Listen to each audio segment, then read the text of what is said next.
So I have been asked by dentists in the past whether they should be treating migraine headaches. And my response to that is that the dentist should be helping us screen for these patients and then making the referral to the appropriate physician to help confirm the diagnosis. I think that is a huge benefit to the society in general because we have such a large number of undiagnosed patients that the ability now to have a captured audience in the dental chair and to be able to ask these migraine-related questions is a huge benefit to helping us make this diagnosis and pointing the patients in the right direction.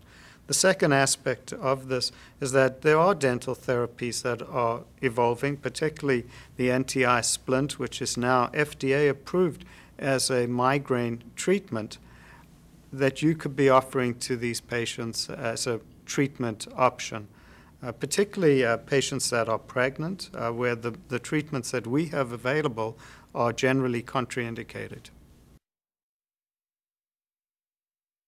A dentist can quickly assess which patients should be considered for an NTI device.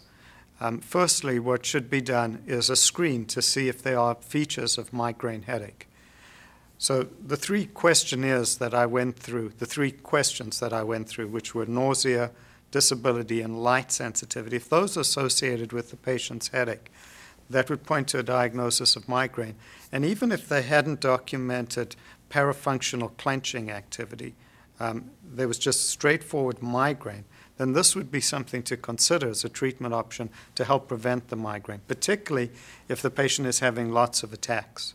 We did go through in the video the series of questions that the dentist could then fine-tune to ask about parafunctional activity, particularly waking up in the morning with a much lower intense headache. If you're finding that on your history, then this treatment would be a consideration. So you may have been wondering why migraine is so underdiagnosed in the population. And the reason for this is there are multiple reasons for this. Patients often feel that their headaches are sinus related when in fact they're migraine. And they may be using decongestants and getting courses of antibiotics on the presumption that they're treating a sinus infection rather than a migraine. The interesting thing with that is that when you take an antibiotic for your sinuses, it'll seem to work within 2 to 3 days, which is the duration of an untreated migraine. So oftentimes, the condition that's causing the problem has remained undiagnosed. If you don't take a careful history, you can often get symptoms that sound like a tension headache, pressure-like headache around the head. And if you stop there and you don't go further and ask about light and noise sensitivity and nausea and worsening of the pain with head movement, you might not get to the migraine diagnosis that really exists. As a result, a lot of the treatment options will not be available. So that's why it's so important to come to a full diagnosis of migraine. So the question about whether there are different types of migraine headaches. Migraine can be divided up into two main categories. That's the migraine with the aura, the warning symptom, and the migraine without aura, which is the main type that we see, and that has no warning symptoms. Interestingly, over the course of a patient's life, migraine headache changes, so that in childhood, you may have episodes of motion sickness, abdominal pain, recurrent vomiting, and then as you get older, this may evolve, particularly around when you start menstruating, into the typical migraine pattern. Migraine with aura might occur at that age. Then in your 20s, you might just have migraine without aura. And as you get even older, maybe in your 40s and 50s, you might just have aura without migraine. So just the visual change without the headache. So over the course of your life, the pattern may change. It's a very interesting disease that it can have so many different manifestations.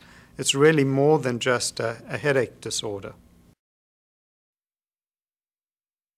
The commonest question that patients ask on their first visit when we've discussed the diagnosis of migraine is that they generally are concerned that there is some structural abnormality that may be causing the headaches. And they need to be reassured that this is a disease where the brain structure is entirely normal. If you do an MRI scan of the brain, you don't see any abnormalities with migraine. If you do blood tests, you don't find any abnormalities. The diagnosis is made purely on the history, and a lot of times that can be a hard concept to grasp, that this is a genetic disease with normal brain structure on the imaging tests that we currently have available. You might have been wondering, as a dentist, when you approach a physician to partner with him as part of your treatment of a migraine patient, whether he's knowledgeable about dental splints such as the NTI as part of your treatment algorithm. And I'm pretty sure at the present time that the majority of headache experts will not be knowledgeable about that at all. And I think this gives you an opportunity to make the referral and to also educate the physician about what you feel you can do to help that patient. So the question about me being concerned about using a dental splint as a neurologist. I strongly rely on the expertise of my dental colleague that's helping me design the splint, and I expect that he would have taken into account all the dental issues that go into providing the splint, whether that be the patient's bite or the appropriateness from his perspective of using a splint to treat this problem. So I'm not only working with that dentist where he's partnering with me to make the diagnosis, I'm partnering back with the dentist with the expectation that he will be providing that dental expertise. You may have been wondering what happens if you've had migraine for some time. How does this affect your overall health? And there are recent studies that show that as patients have migraine, particularly if they have migraine very frequently, that there are changes that happen in the brain. And this has been shown on MRI scans of the brain.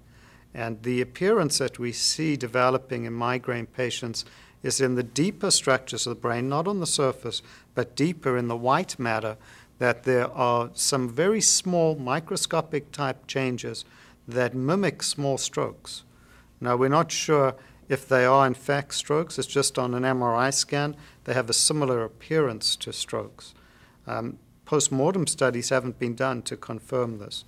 But there is clearly a correlation between the number of attacks you have and these changes. This is one of the reasons that it is so important to use preventative treatments to get the headaches under control and to prevent the attacks from occurring. So when we look into the future to try and see where migraine therapies will be, there's a lot of very interesting work that's going on.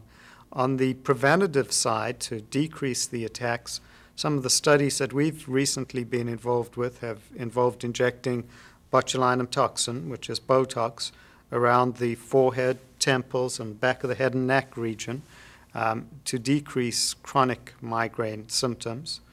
We've also been involved in a study looking at the use of a nerve stimulator. This is a battery-operated stimulator that is implanted under the skin.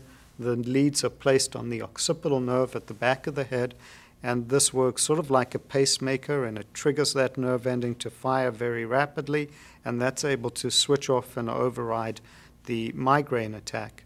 For the acute treatments, we recently started doing a study looking at a magnetic stimulator that is applied to the back of the head, and a magnetic burst is given at the start of the attack to help prevent the attack from progressing. So there's a lot of work that's ongoing, a lot of new medications, oral medications that are coming out, new versions of medications like Imitrex that attack the migraine pathway a little earlier on in the cascade of the chemical sequencing, which we hope will make a dramatic impact to the way we're able to treat patients. Thank you for watching this presentation. To learn more, please call Keller's NTI team at 1-866-535-5371 or log on to www.kellerlab.com and click on the NTI